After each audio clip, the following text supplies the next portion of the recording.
अस्सलाम वालेकुम बच्चों, कैसे हो आप? सब ठीक हो? अच्छा, हमारा जो अगला टॉपिक है हम उसको कंटिन्यू करते हैं। तो स्टार्ट हम करते हैं स्ट्रेन से। What is strain? स्ट्रेन क्या है? That is the measure of deformation of a solid when stress is applied. मैं इसको लिख रहा हूँ, क्या है? Measures the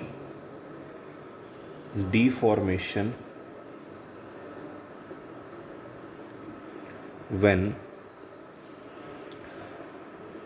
stress is applied। यानी जब भी किसी सिस्टम के ऊपर स्ट्रेस अप्लाई की जाती है तो स्ट्रेस के अप्लाई करने की वजह से जो भी इसमें चेंज आते हैं उस चेंज को हम बेसिकली क्या बोलते हैं? स्ट्रेन। अब इसमें मेन जो है हमारे पास क्या कहते हैं, it measure the deformation. Deformation क्या है? That is the change.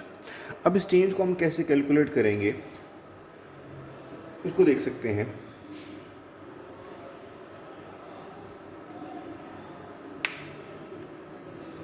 क्या देखेंगे? फॉर्मूला इसका क्या होगा? मैं इसको लिखना चाहूँ टेंसाइल स्ट्रेन के लिए या लीनियर स्ट्रेन के लिए। मतलब अगर इसको मैं एक्सप्लेन अभी करता हूँ आपके सामने। इफ़ लेंथ इज चेंजिंग, ठीक है, if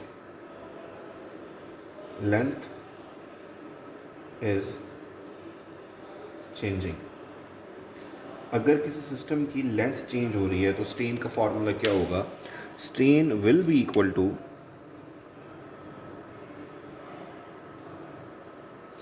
change in length divided by original length.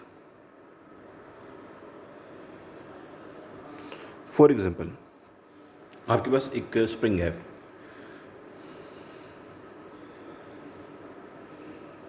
ठीक है। अब स्प्रिंग की जो भी लेंथ है, मैं यहाँ से लेके यहाँ तक बात कर लूँ तो इसकी जो इनिशियल लेंथ है इसको मैंने बोल दिया ये एल। अब मैंने क्या किया, इसको यहाँ से भी खींचा, इधर से फोर्स लगाई, इधर से भी फोर्स लगाई, जिसको मैंने आपको याद हो जो टेंसाइल स्ट्रेन के फॉर्म में पढ़ाया था। तो ज़ाहिर बात है इसकी लेंथ चेंज हो जाएगी। अब लेंथ चेंज होके ये इस फॉर्म में आ जाएगा। अब इसकी जो लेंथ चेंज हो रही है ये आपके पास क्या है? Delta L. तो अब हमारे पास क्या बना? ये जो केस था ये हमारे पास था लेंथ, ओरिजिनल लेंथ का। और ये जो आपके पास अभी ये वाला केस बना, ये हमारे पास कौन सा केस बना? ये हमारे पास चेंज इन लेंथ का बना। तो स्ट्रेन का फार्मूला क्या बनेगा? इस केस में हम स्ट्रेन लिख सकते हैं that is change in length divided by original length. तो बच्चों हमारे पास ये फार्मूला होगा स्ट्रेन का, that is change in length divided by original length. अच्छा, तो अगर क्वेश्चन आए, बताएं जी what is the unit of strain, तो इसके लिए आपने बताना है कि इसके कोई यूनिट नहीं होता है। मतलब इसको लिखेंगे नो यूनिट। क्यों यूनिट नहीं होगा? फॉर एग्जांपल हम इसी की बात कर लेते हैं। स्ट्रेन क्या है? फॉर्मूला भी बताया मैंने आपको। स्ट्रेन का फॉर्मूला है length change in length divided by length.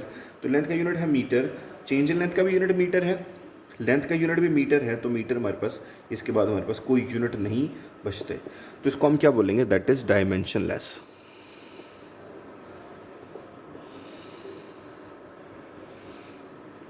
ठीक है, अगर डायमेंशन लेस है या इसको बोलेंगे इसकी डायमेंशन क्या होगी? Only one. क्योंकि आपको पता है जब कट कैंसिल आउट हो जाएगा तो मीटर मीटर से कैंसिल आउट होगा तो इसके इसमें वन बच जाएगा। तो हम कहेंगे ये ऐसा यूनिट है जो एक, या तो इसको कहेंगे डायमेंशन लेस है या इसका बोलेंगे जिसकी डायमेंशन वन है। तो ये हमारे पास स्ट्रेन था जिसको मैंने आपको भी समझाया। अब इसके बाद हम क्या करेंगे? हम स्ट्रेन की टाइप्स को डिस्कस करते हैं। जी बच्चों, तो हमारे पास कुछ टाइप्स हैं जो हम स्ट्रेन के डिस्कस करेंगे। वो कौन कौन सी टाइप्स हैं मैं आपके सामने लिखी हैं। एक हमारे पास है टेंसाइल स्ट्रेन, फिर आता है वॉल्यूमेट्रिक स्ट्रेन, और फिर आता है आपके पास शेयर स्ट्रेन। ठीक है, तो अगर मैं लेंथ की बात करूँ ना, तो लेंथ में आपके पास दो तरह के चेंज आएंगे। ठीक है, मैं इसको लिख रहा हूँ। लेंथ में एक चेंज हमारे पास ये है, लेंथ वाला मैं इसको लिख देता हूँ ऊपर हेडिंग हमने इसके इसमें लेंथ की चेंजिंग के ऊपर बात करनी, जिसको हम ऑलरेडी ऊपर डिस्कस कर चुके हैं। तो अगर आपको पिछला लेसन याद हो तो उसमें हमने लेंथ की दो टाइप्स पढ़ी थी। एक आपके पास था टेंसाइल स्ट्रेन और दूसरा था उसके आपके पास एक टेंसाइल था और दूसरा था कंप्रेसिव। ठीक है, तो अब अगर लेंथ टेंसाइल स्ट्रेन की बात करेंगे तो नो डाउट इसमें लेंथ क्या होगी? इस केस में लेंथ ज़्यादा होगी और जो कंप्रेसिव होगा उसमें लेंथ कम होगी, लेकिन दोनों केसेस में लेंथ चेंज हो रही है। तो अगर हम इसको लिखना चाहते हैं टेंसाइल स्ट्रेन को, तो हम क्या कहेंगे, इसका फार्मूला क्या होगा, इसका फार्मूला होगा TS लिख रहा हूँ इसको, tensile strain that is equal to change in length divided by original length. ठीक है, change in length divided by original length. तो ये हमारे पास सिंपल हो गया। अच्छा, अगर इसको मैं दूसरी टाइप इसकी एक्सप्लेन करूँ, दूसरी टाइप कौन सी है इसकी बॉयज, बच्चों याद है आपको कौन कौन सी इसकी टाइप है second? That is equal to compressive stress. Compressive stress, तो अगर कंप्रेसिव स्ट्रेन बनाएंगे तो फिर क्या होगा, इसको बोलेंगे कंप्रेसिव स्ट्रेन। ठीक है, तो कंप्रेसिव स्ट्रेन का फार्मूला क्या होगा, कंप्रेसिव स्ट्रेन का फार्मूला भी वही होगा जो ऊपर मैं आपके सामने लिख चुका हूँ, लेकिन दोनों में फ़र्क क्या है, एक में फ़र्क ये है यानी टेंसाइल में हमारे पास लेंथ ज़्यादा होती है और कंप्रेसिव में हमारे पास जो लेंथ होगी वो क्या होगी, कम होगी। दोनों केसेस में लेंथ चेंज हो रही है, तो दोनों केसेस का फार्मूला क्या होगा, सेम होगा। और अभी इनके लिए बात करूँ तो यूनिट हम बात करें कि इसका कोई यूनिट नहीं होता।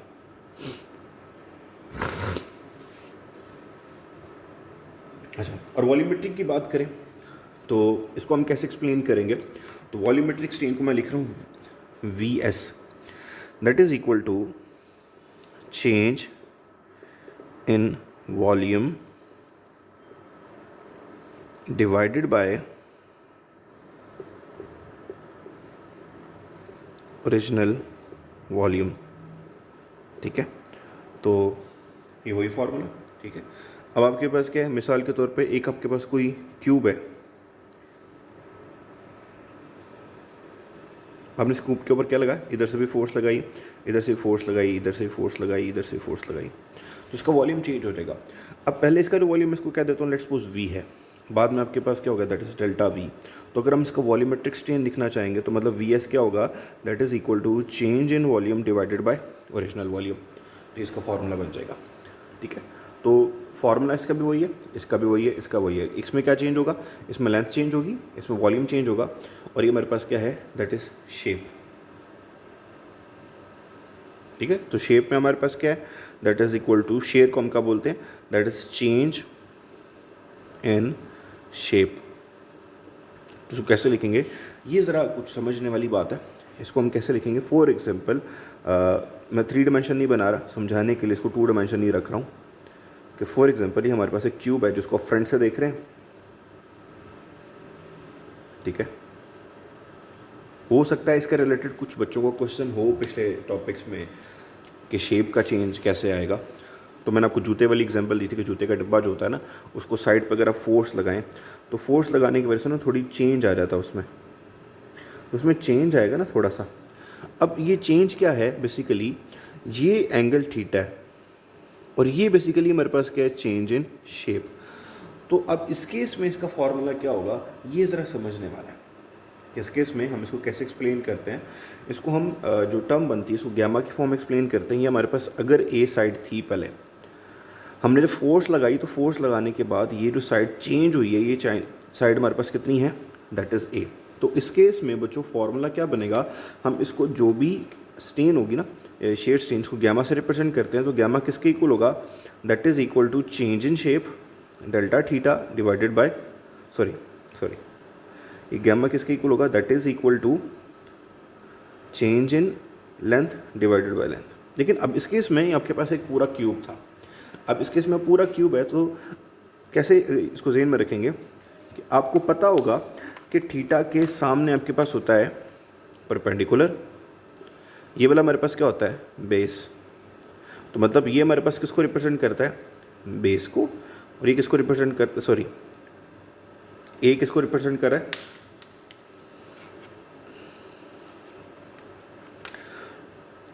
ए रिप्रेजेंट कर रहा है ये बेस को, और डेल्टा ए किसको रिप्रेजेंट कर रहा है, परपेंडिकुलर को। That is equal to tan of theta. तो मतलब हम क्या कह सकते हैं इस केस में, tan of theta that is equal to shear strain, ये फॉर्मूला बनेगा। तो ये हमारे पास 3 तरह की स्ट्रेन हैं जिसको हमने डिस्कस किया। ठीक है, लेंथ की लीनियर स्ट्रेन बोलते हैं इसको, फिर दूसरे को हम बोलेंगे वॉल्यूमेट्रिक स्ट्रेन और लास्ट वाले को बोलेंगे शेयर स्ट्रेन। जो लीनियर स्ट्रेन है इसमें लेंथ चेंज होगी और इसके आगे कितनी टाइप्स हैं, 2 टाइप्स हैं। टेंसाइल स्ट्रेन होगा तो लेंथ ज़्यादा हो जाएगी, कंप्रेसिव स्ट्रेन है तो लेंथ कम हो जाएगी, लेकिन दोनों का फार्मूला सेम है। वॉल्यूमेट्रिक में मैंने आपको बताया कि आपके पास किसी भी शेप का वॉल्यूम चेंज हो जाएगा तो change in volume divided by original volume. और शेयर स्ट्रेन में एक नया फिनोमेना हमने सीखा, वो फिनोमेना क्या है, that is change in shape. अब चेंज इन शेप के रिलेटेड मैंने आपको बताया कि जब शेप चेंज होगी दरमियान में एक एंगल सब्सटेंड होगा और उसके कोरस्पॉन्डिंग साइड पे कोई एंगल चेंज होगी लेंथ, तो उसको मैंने क्या बोला, डेल्टा ए। तो इस केस में हम कैसे लिखेंगे इसको, शेयर स्ट्रेन को गैमा से रिप्रेजेंट करते हैं, तो ये बनेगा change in length divided by original length. ये किसके इक्वल है, शेयर स्ट्रेन के। तो मैंने आपको बताया ये डेल्टा ए किसके इक्वल है, ये आपके पास है परपेंडिकुलर, और ये ए किसके इक्वल है, बेस के। तो डेल्टा ए किसको रिप्रेजेंट कर रहा है, परपेंडिकुलर को, ए रिप्रेजेंट करता है बेस को। तो परपेंडिकुलर और बेस आपको पता है किसके इक्वल होता है, that is equal to tan theta. तो बच्चों ये हमारे पास फार्मूला बनेगा किसका, शेयर स्ट्रेन का, जिसको मैंने आपके सामने ये लिख दिया कि हम क्या कह सकते हैं, shear strain is equal to tan of theta.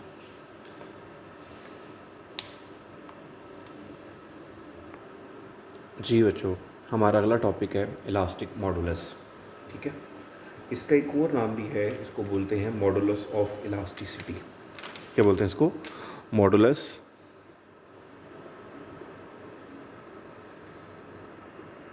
Of elasticity.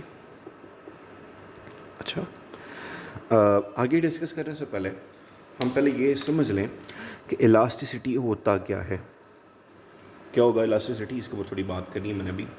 मिसाल के तौर पे आपके पास एक बॉल है,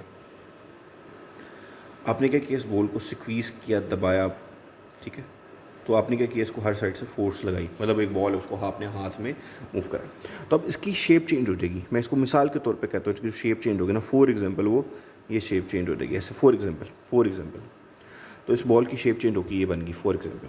मैं कह नहीं रहा कि ये होती है, मैं मिसाल दे रहा हूँ कि ये बॉल था और बॉल की जो शेप चेंज हुई वो शेप चेंज हमारे पास ये है। अब ये कब तक शेप ऐसे रहेगी, जब तक आप इसके ऊपर फोर्स लगाई रखेंगे, ठीक है। तो अब ये जो बेसिकली हमारे पास शेप चेंज हो रही है, इसको बोलते हैं डीफॉर्मेशन।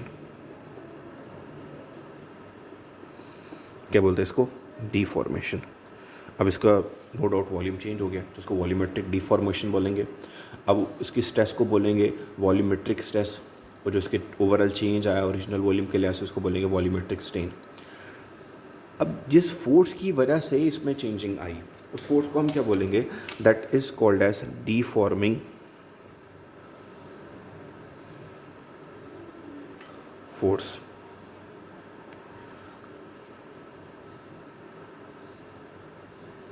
ये इसको बोलेंगे फोर्स ऑफ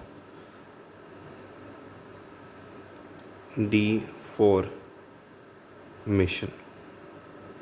ठीक है, तो क्या बताया कि इसका जो वॉल्यूम था इसको मैंने वी बोला, और इसका जो चेंज इन वॉल्यूम होगा इसको मैंने डेल्टा वी बोला। जिस फोर्स की वजह से हो रहा है इसको मैंने बोल दिया, यानी इसको वॉल्यूमेट्रिक स्ट्रेस की बात की थी, तो इसको मैं बोलूँगा that is force per unit area. और अगर मैं वॉल्यूमेट्रिक स्ट्रेन की बात करूँगा तो इसका वॉल्यूमेट्रिक स्ट्रेन क्या होगा, that is equal to change in volume divided by original volume.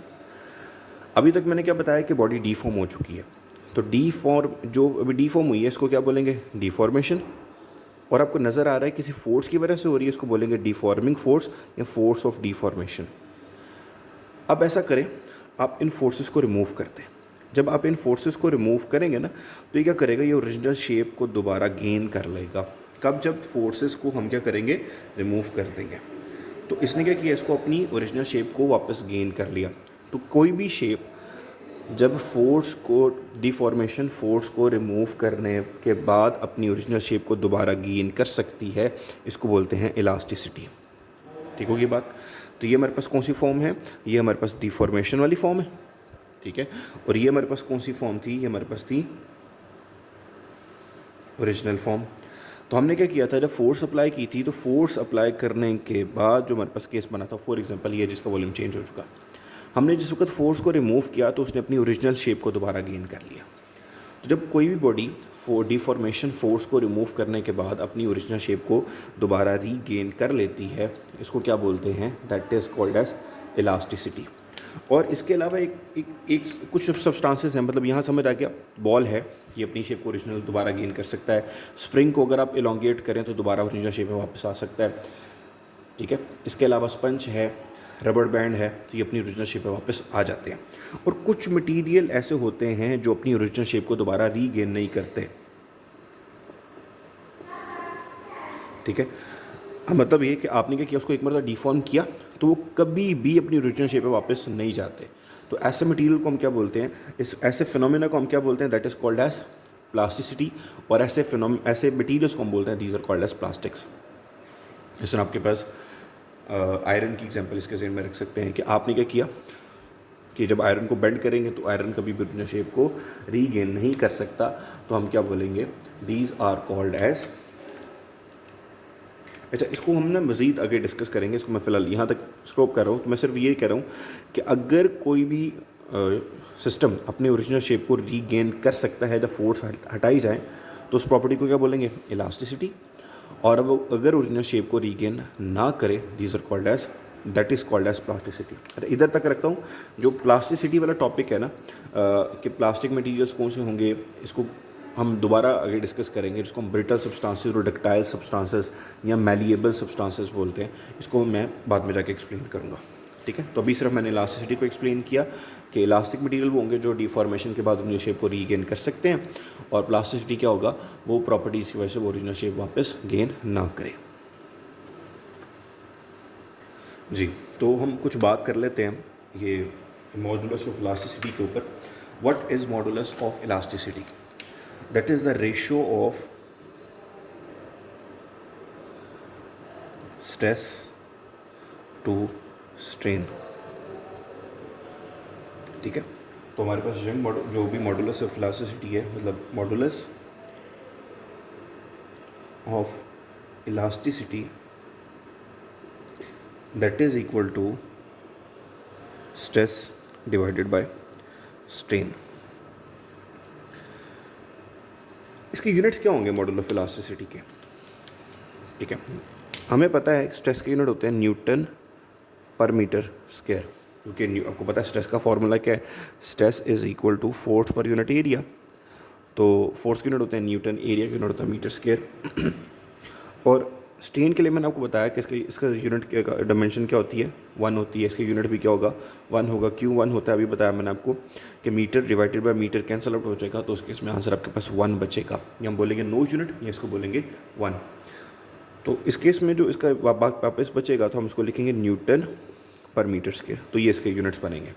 तो ये आपको पता होना चाहिए कि पेपर में क्वेश्चन आया था, कहते नहीं बताएं स्ट्रेस के अलावा और किस क्वांटिटी के यूनिट न्यूटन पर मीटर स्क्वायर होते हैं। तो एक आपके पास क्या आ गया, पहला आपके पास है मॉडुलस ऑफ इलास्टिसिटी, और दूसरा आपके पास आ गया प्रेशर, ठीक है। तो तीसरा हमारे पास क्या है, स्ट्रेस। याद रखिएगा ये 3 क्वांटिटीज़ ऐसी हैं जिनका यूनिट क्या है, न्यूटन पर मीटर स्क्वायर, या इसका यूनिट क्या है, पास्कल, ठीक है बच्चों। तो इसकी टाइप्स क्या हैं, उन टाइप्स को जल्दी से डिस्कस कर लें। जी बच्चों, तो हमारा अगला जो कुछ पार्ट रहता है वो हमारे पास है, इसकी टाइप्स क्या हैं मॉडुलस ऑफ इलास्टिसिटी को, जिसको हम इलास्टिक कांस्टेंट्स भी कहते हैं।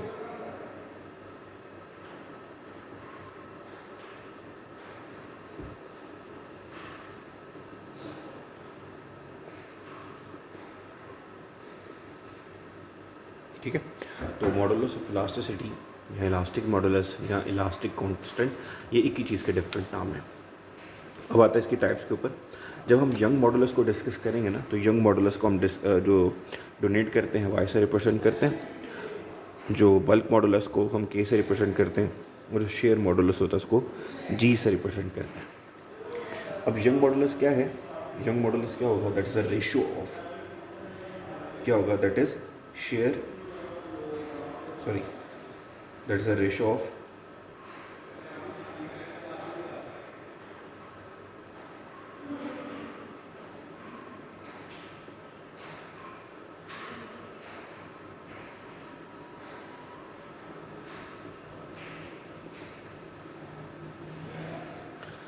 Linear stress divided by linear strain. अब लीनियर स्ट्रेस मैंने क्यों लिखा मैंने कंप्रेसिव और टेंसाइल क्यों नहीं लिखा, क्योंकि आपको पता है कि दो डिफरेंट फिनोमेनाज आते हैं लीनियर के केस में, यहाँ लेंथ इंक्रीज़ होगी या लेंथ डिक्रीज़ होगी। अगर लेंथ इंक्रीज़ हो रही है तो टेंसाइल, अगर लेंथ डिक्रीज़ हो रही है दैट इज़ कंप्रेसिव। तो मैंने इसलिए क्या लिख दिया, linear stress divided by linear strain.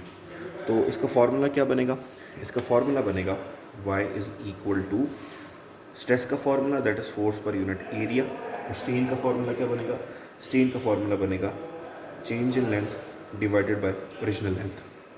ठीक है, तो यहाँ से हमारे पास फार्मूला क्या बनेगा, हम इस फार्मूले को लिखेंगे y is equal to F divided by A multiply by A divided by delta L. तो ये फार्मूला बन जाएगा इस केस में, क्यों, ये डिवाइड है, डिवाइड वाला ऊपर जाके मल्टीप्लाई हो जाएगा।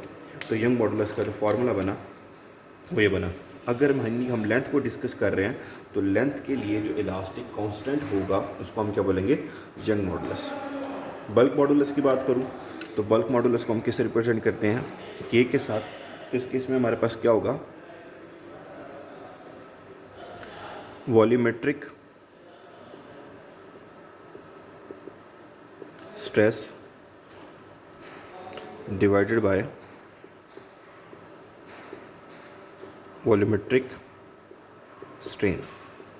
ठीक है, तो मतलब ये कि जब हम वॉल्यूम से रिलेट कर रहे होंगे तो हमारे पास क्या बनेगा, बल्क मॉडुलस, और इस केस में हमारे पास फार्मूला वही स्ट्रेस का formula force per unit area, और वॉल्यूमेट्रिक स्ट्रेन का फार्मूला जो भी पीछे पढ़ा हमने change in volume divided by original volume. तो आपके पास यहाँ पे क्या बनेगा, हम इसको लिखेंगे के that is equal to F divided by A multiply by V divided by delta V. तो अगर हम लेंथ को डील कर रहे थे तो उसको बोल दिया था हमने यंग मॉडुलस, वॉल्यूम को डील कर रहे थे उसको बोल दिया था हमने बल्क मॉडुलस, और अगर इसी तरह हम शेप को डिस्कस कर रहे हों तो उसको हम बोलेंगे शेयर मॉडुलस।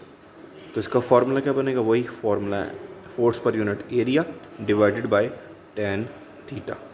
ठीक है, तो इसका फार्मूला हमारे पास दोबारा क्या बनेगा, that is F divided by A tan theta. ठीक है, तो इसका फार्मूला क्या बनेगा, जैसे हमने ये लिखा था हम इसको लिखेंगे वॉल्यूम, इसको बोलेंगे shear stress divided bye shear strain. तो मैंने सिंपल उसका फार्मूला ही यहाँ पे आपके सामने सॉल्व कर दिया।